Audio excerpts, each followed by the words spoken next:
All right, shalom aleichem, everybody. Welcome to our Wednesday class on Yalkut Yosef. Before we begin the class, I just want to share with you some nice news. Yesterday, Baruch Hashem, we had a simcha for my sons. They had a chalakeh, the upshoring of their hair. So we had the zchut to go to Arav Yitzchak Yosef, the author of the book, for him to cut their hair. And I don't know how I had the courage, but I had the courage. I took the advantage of the situation. And I told them that we're a group that's learning Yalkut Yosef together. I'm in Israel. The group is in New York. Every once a week, they take a break, a lunch break from work, and they sit down in front of the computer. We learn Yalkut Yosef. He got so happy, and he blessed the group. Hopefully, I'll be able to send a video to you of that. But it was a very nice blessing. I bless us all for good things. So just wanted to share that nice thing with you.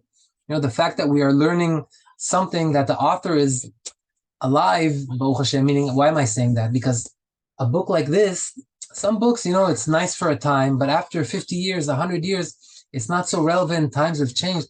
But what he compiled here for us, the Yalkut Yosef, all these almost 40 volumes, this is a timeless item. I believe that in 500 years from now, people will open the Yalkut Yosef and learn it, because what it did is amazing work. It took all the halacha, all the way down from the time of the Gemara, step by step, the Rishonim, the Geonim, the Achonim, until Maran, Rabbi Yosef Karo, and brought it all to us nicely written. So it's not like, you'll see, hopefully, if we get the recording, you'll see that he says over there that it's special to learn this book, and we have a zechut because it's not just opinions. A lot of Rabbanim, they give their opinion, but it's not based on halacha.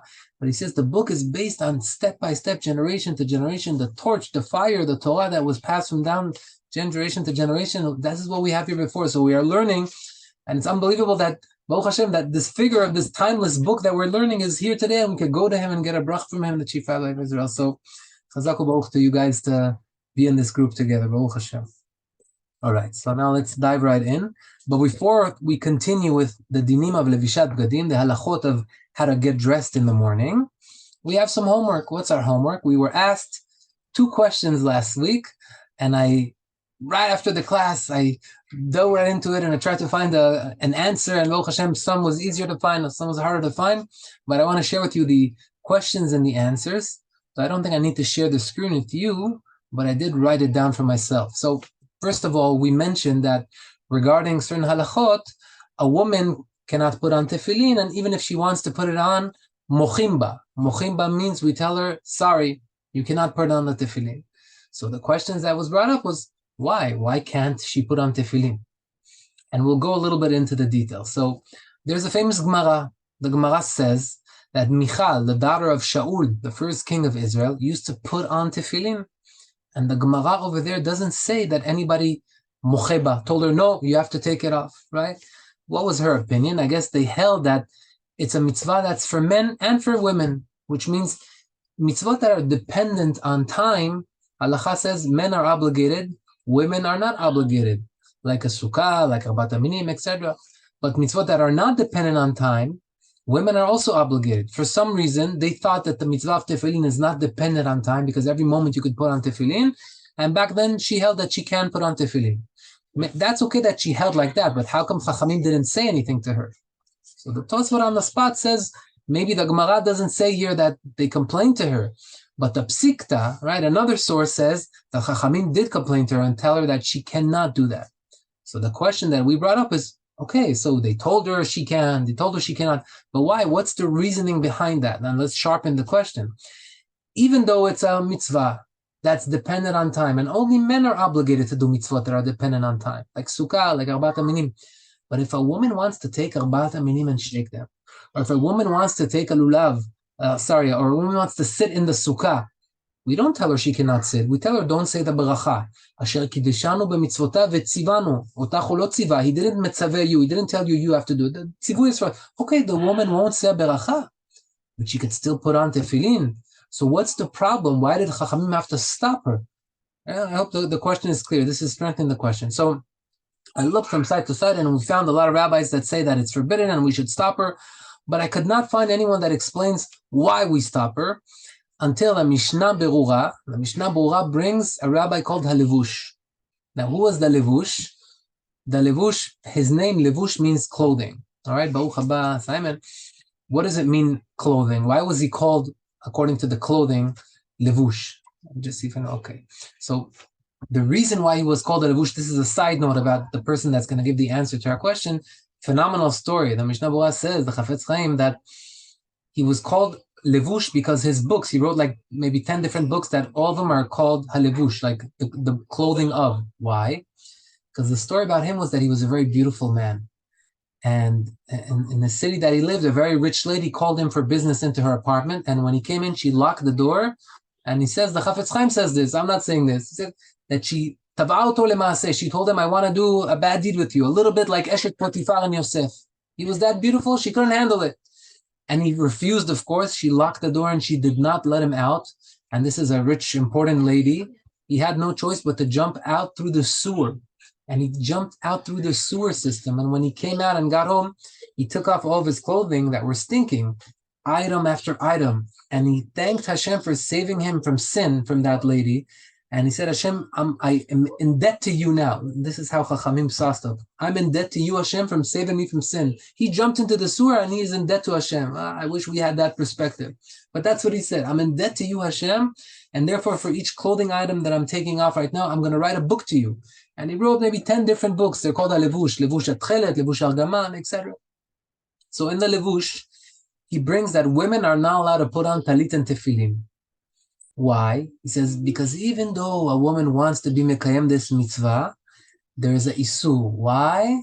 Shelo ilbash kli gever al isha. Beautiful. First one that I see that is addressing this. A woman cannot wear an item of a man, right? That's a famous halacha. So he brings this, that the tefillin is like a clothing item. It's like something that belongs to a man. So it's not that she's forbidden because it's she doesn't have the obligation, but if she wants to, she can. Just don't do it baracha. No, she is over an isur of putting an item that belongs to a man. This is a man item. And he explains more. He says, because imagine that a woman puts on tefillin and then she goes into the market and she could walk amongst the men. No one will know if it's a man or a woman because she looks like she's wearing a men's item. She could blend in with them. And he said something very interesting. So why was Shaul's daughter putting on tefillin? Wasn't she scared that she'll mix with the men? He said, no, she was royalty, the daughter of the king. She was famous. Everybody knew her. And therefore, she wore tefillin. So even if there's an opinion that no one told her, shame on you, take off your tefillin, because she was royalty, she was famous enough. But says the levush, if you're a normal person, a girl puts on tefillin, they'll mix her between the men, and that could lead to bad things. And therefore, when a woman wants to put on tefillin, or a talit, according to the levush, the same idea, we stop there. So that was the answer to question number 1. The question number 2 was regarding Oseh Shalom Bimromav. If you remember, I think it was Ilan that asked us. Ilan asked, what do we do if someone is a lefty? Does he do Oseh Shalom Bimromav any different than a righty? All right. So I found the reasoning behind why, first of all, what's the action? What happens when we do Oseh Shalom Bimromav? Right, that's what means. So listen to this. Halacha says that when someone reverses Oseh Shalom Bimromav, he first should reverse with his left foot. And the question is, if you're a lefty, maybe you need to reverse with your right foot. So that's the halacha. But why? If we understand why I have to move back with our left foot, that will answer our question. So one opinion says, why? Because it's like a servant leaving his master. We are in front of the Shekhinah. We're in front of the Borei Olam right now praying. So we honor him according to his right side. His right side is my left. So when I leave, I want to show that it's hard for me to leave, right? When it's easy to leave, you just walk out. No, it's hard for me to leave. I'm not going comfortably with my right foot. I'm leaving with my left foot as if, there's a difficulty for me to leave. And therefore, I'm showing that I don't want to leave. All right, that's one explanation. And the Magen Avraham says, Ite regel Yaakov techila smolo shu yamin de alma. He says, and therefore a lefty should reverse with his left foot first, because you want to show that it's difficult for you to leave. So since it's difficult for me, I move with my right foot. That's difficult for me. So according to the Magen Avraham, a lefty should reverse with his right foot first. But if you notice, maybe I said the first opinion too quickly, but there are 2 opinions here. One is because I'm stepping away from the Shekhinah. One is because I'm showing that it's difficult for me to leave. So if it's just to show that it's difficult for me to leave, then you're right. You should move backwards with your right foot, because for me, it's difficult to leave with my right foot. But if I'm honoring the Shekhinah by reversing away from it according to the Shekhinah's right, the Shekhinah's right is always my left, because we're looking at Borei Olam, we're not looking at us. I'm in front of him. So according to this opinion, maybe you do not have to change feet. So if you're an Ashkenazi, if you want to go according to the Magen Avraham, obviously you have a source to move your right foot backwards, but I didn't see, maybe I looked in the Yalkut Yosef, I looked also in another book, I couldn't find a Sfardi that would say that you have to switch the legs. I didn't see even a discussion around it, but we do have a source to do it. So if someone does it, don't stop him. He's going according to the Magen Avraham, but according to the opinion that why we reverse first with our left foot, because we're separating from the Shekhinah, and the right side of the Shekhinah, that's who we separate from. We always have to honor it with our left foot to be equivalent to the Shekhinah. Then we don't have that question. It always has to be with the left foot. So you do this, you do that. It seems like both should be okay. All right. I like the questions. It gave me homework, and Baruch Hashem, it makes the class much more interesting. So please continue with that. And now let's jump right back to halachot of levishat gadim, wearing clothing in the morning. So we left an halacha Yudalet over here. He says like this: En lelech bekomas kufa. A person is not allowed to walk around. Komas kufa means like with his chest up, like I'm the king of the world with all that. No, you have to have humility. So he's going to explain. She'olech bekomas kufa, because someone that walks like that, kivyachol dochek et raglei hashchina. It's as if he's telling the Shekhinah, the divine presence, HaKadosh Baruch Hu, I'm pushing you away. I look at me. There's a lot of, look who I am. And so Hashem, there's no room. Hashem says, the Gemara says, Hashem says, when you think too much of yourself, there's no room for me. En ani vehu yecholim ladur beoto makom. I can't stay in a place where someone that has gava, he thinks of himself. Don't have gava. Lower yourself. Asur liot bekomas kufa. Side note, the Torah mentions a few people, actually the Mefarshim mention a few people that went with a komaz kufa. Anybody know anyone from the Torah that went with a komaz kufa? With a standing up straight with gava? The first one was the Nachash. Rashi says over there, Shaya olech bekomaz kufa. He walked with his chest up. Hashem punished him. Hashem says, according to the punishment, understand what he did. He went with gava. I'm up. I don't bow down before anyone. That's the problem with komaz kufa. You're not worthy of bowing down to anything. No. What did Hashem do? Chopped off his legs. Now, from now on, you're not walking anymore. You're crawling on your chest. Bow down. That's what you have to do. That was the Nachash. And two more people that will always give trouble to Moshe Rabbeinu. Anybody know who I'm talking about? Datan va'Aviran. Those two would always give trouble to Moshe. Em alchu bekomas kufa. So the halacha over here is telling us you're not allowed to walk bekomas kufa. It's like gava. The din ze ne'emar lechol adam. This halacha is said to every person. Listen, you need something? Sorry. Okay. Din ze ne'emar lechol adam. This halacha is said to every person. V'lo rak talmid chacham. Not just a rabbi, a talmid chacham. Any person shouldn't walk around with that type of pride. וכן דין זה נאמר לא רק בבית המדרש אלא בכל מקום. Also, it's not just a halacha for kanisa, for shul, for bet midrash. Anywhere you go, you don't walk around too proud. אלא בכל מקום אלא כל הארץ כבודו. What's the reasoning behind it, he says? Because everywhere you go, Hashem's honor is there. So if you honor Hashem, you have to be a little bit bowed. You can't, show that you're under something. That's the same reason with the kippah. It's to show that we believe that there's something above us. He says, however, don't bow down too much. People walking down like there's a limit, right? What's the right way? He says, in a medium way, so that you could see whoever comes against you without having to lift your face like that, right? Find a place where you look normal. So it's beautiful. This Yalkut Yosef, the halacha, is not just theoretical ideas. Practical, how do I behave in society? Not to walk too high, not to walk too low and look strange in people's eye when they call you. You have to find a medium way where you look normal, but you still show Hashem that you're under him. In the comments, I marked something that I want to say here. Let's see what he says about this. אמרו רבנם, שישה דברים גנאי לו לתלמיד חכם, ומסיים השש שם, אמרו כמה סקופה, דורי גבי השכינה. Right, so the Gemara brings that there's 6 things that a talmid chacham cannot do, and if he does them, he pushes away the Shekhinah. This is the source from the Gemara. The Gemara says one of them is walking b'komas kufa, walking up too high. It just pushes away the Shekhinah. Now, what happens with a king? What do you think? What is your instinct? Does a king have to bow down also to walk a little bit, or can a king walk straight? I want to hear an idea. What do you think? They need to bow down even more. Oh, Igal says a king has to show he's under Hashem even more. He needs to bow down more. During Shmoneh Esrei, don't they have to be bowed the entire time? You're bringing the Shmoneh Esrei. All right. Shmoneh Esrei, I don't know. We have to look into that. I remember something like that. But what he brings here is a little bit different. He's not talking about the Shmoneh Esrei. I remember something about what you're saying, but he's talking about generally walking in the street, right? Maybe in Shmoneh Esrei the din would be different. But walking in the street, he says, the king is warned the most, mikol makom. However, even though he's warned the most from having gava, he does have to walk up straight. Why? Latil mora ala buriot. To put fear amongst the people walking. He says, "Aval belivo yachshov anava," but in his heart, he has to have humility. Meaning, maybe if the source that you're bringing, I don't remember that source, but I remember what you're saying, that he has to bow down. We could say that during tefillah, he's not teaching anybody anything. No one looks at him. It says tefillah. But when he's walking and everybody sees him, he has to have eima ala tzibur, which means the people have to have fear. Why do people have to have fear? Also rabbis.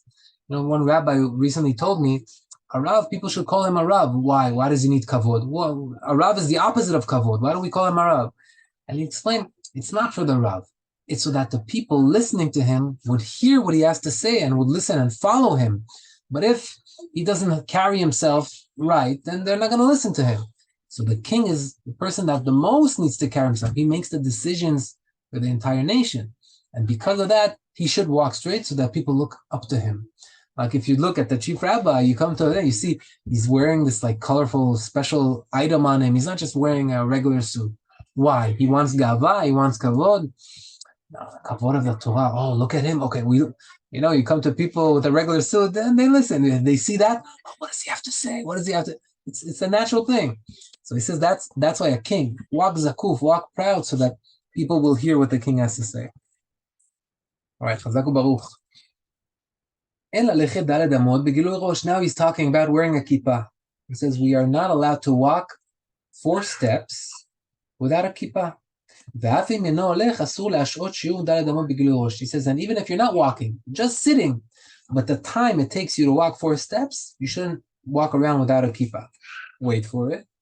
But some say, some say it's mamash and isur, like really it's forbidden. But some say that it's only chasidut.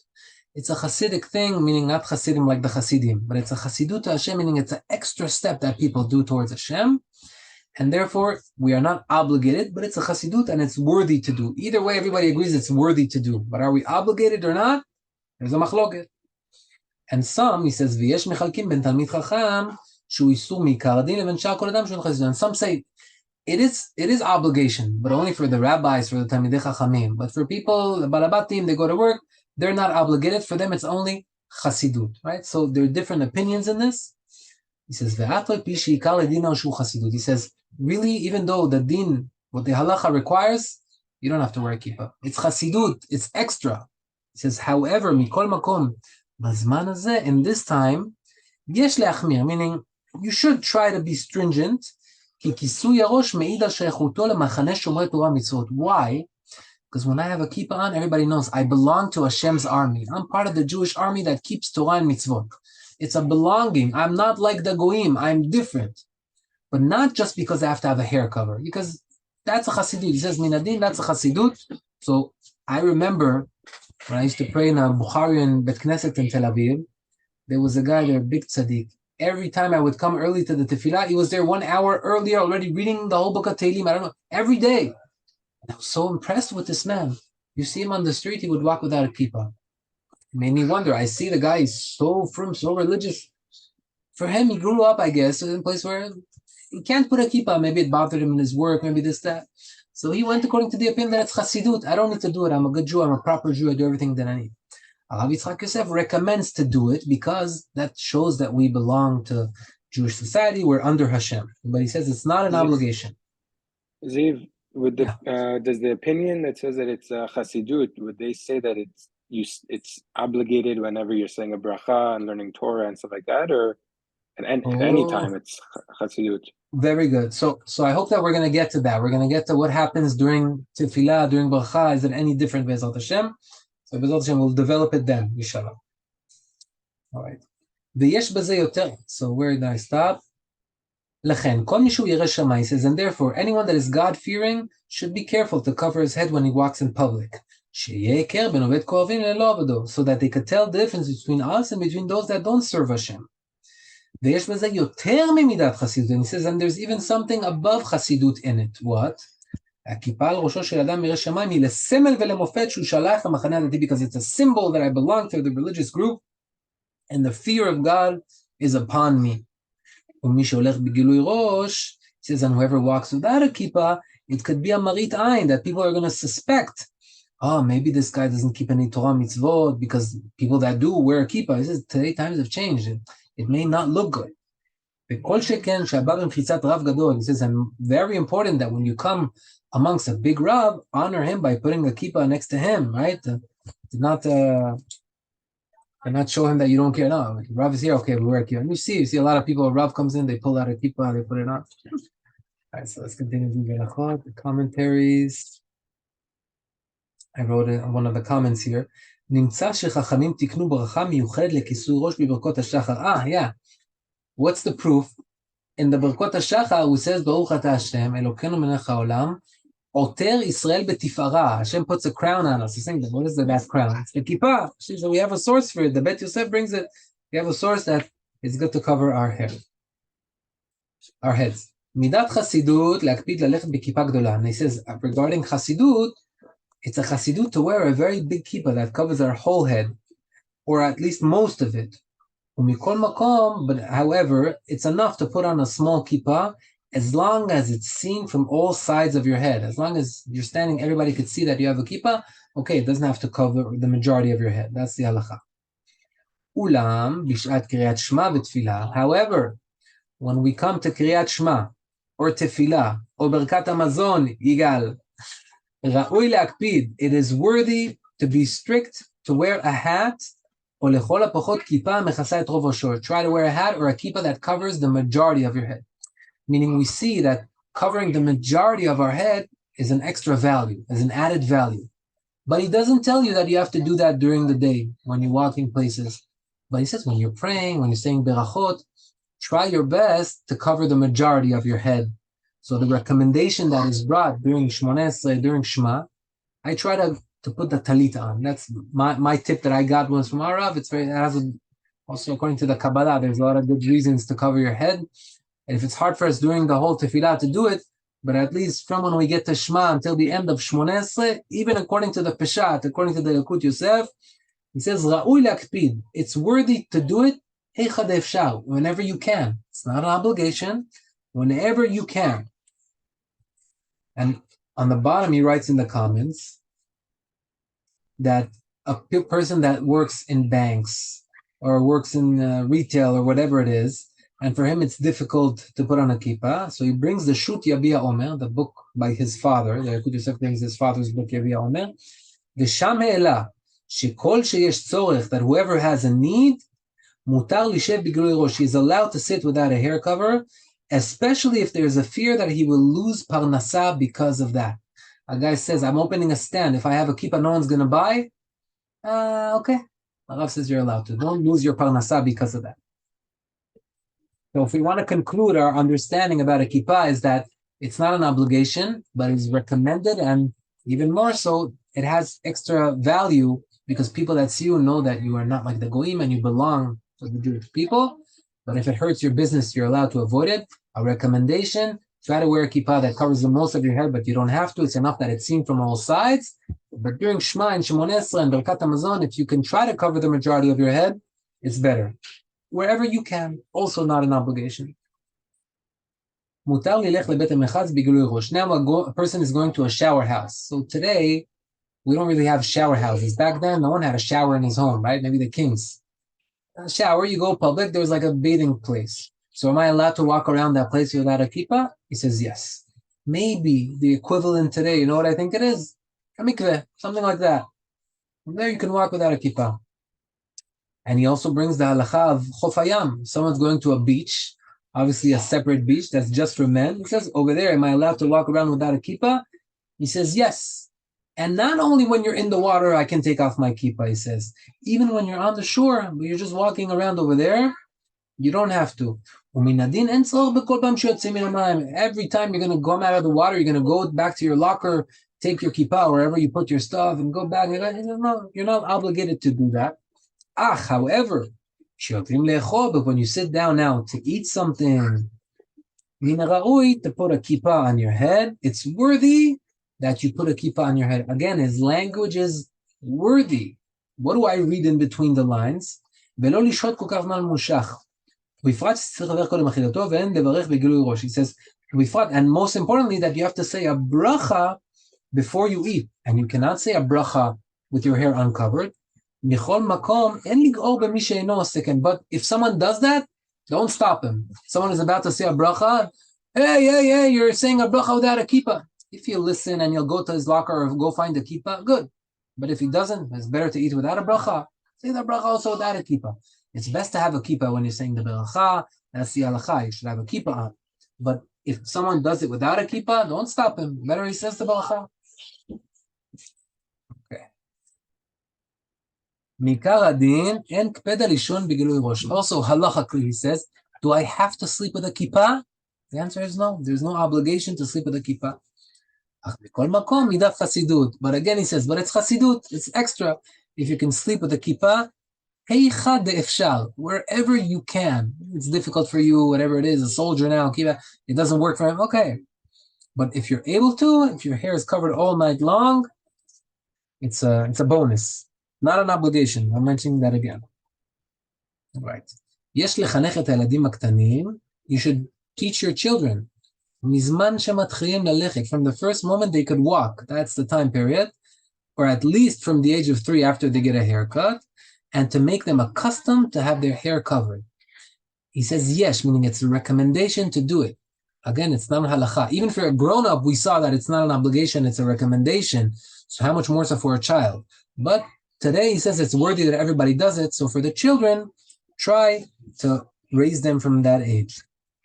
And now he mentions makor latiglachat. He says, what is the source to do the chalake by, the chalake is the haircut, the upshoring, at Shimon HaTzadik. Sometimes he gives comments that don't exactly have to do with the halacha, but he's just sharing. So Shimon HaTzadik it's a grave in Israel, and some people go and do their chalakah over there. So why? There's a source in the Gemara Nedarim. Amar Shimon HaTzadik. Shimon HaTzadik tells us a story, and we'll finish with this Bezrat Hashem. Adam echad ba elai min hadarom. A person came to me from the south. Yafe enayim v'tov ro'i. He had beautiful eyes. He was very handsome. And his hair was so beautiful and curly. I guess a very beautiful man, like imagine Yosef HaSadik style. Oh, parentheses, this is Masechet Nedarim. He came to make a neder that he's going to be a Nazir, he's going to cut off his hair or something. He says, why are you taking off such beautiful hair? So he says, I was a shepherd for my father. And one time I went to pull out water from the well, and I saw my reflection in the water, and my Yetzer Hara attacked me and requested for me to do something that will take me away from this world, a sin. He saw how beautiful am I, things I could do with these looks, right? Amarti lo, he says, I looked back at my reflection and I told it, you fool, what are you taking pride of your looks? Eventually you're going to turn into worms. Worms are going to eat your flesh in the grave. And he says that he swears that he's going to shave his head to the honor of Hashem. I stood and I kissed him. I wish that many should be like you. Meaning, generally, that's not a requirement. Go shave your head so you're not beautiful. But because he was running away from sin, beautiful, we accept that type. And since Shimon HaTzadik liked the shaving of a mitzvah, so the first shaving of the child or the haircut of the child, we come to Shimon HaTzadik because we saw that when he does a cutting of a mitzvah, what's the mitzvah of upshoring? The mitzvah is that we leave the peot, meaning we don't do, if someone wants to shave his head on 0, he can't, right? You have to always leave here. So with the kids, it's not so visible because we always leave a little bit more. But still, since we're not cutting off the peot, we're mekayem mitzvah of leaving the peot. The first mitzvah, we come to do it בישיבה מצדי. All right, gentlemen, we're going to stand here. Zaku Baruch, Ezrat Hashem. We'll see you next week. All the best. Thank you very much, Steve.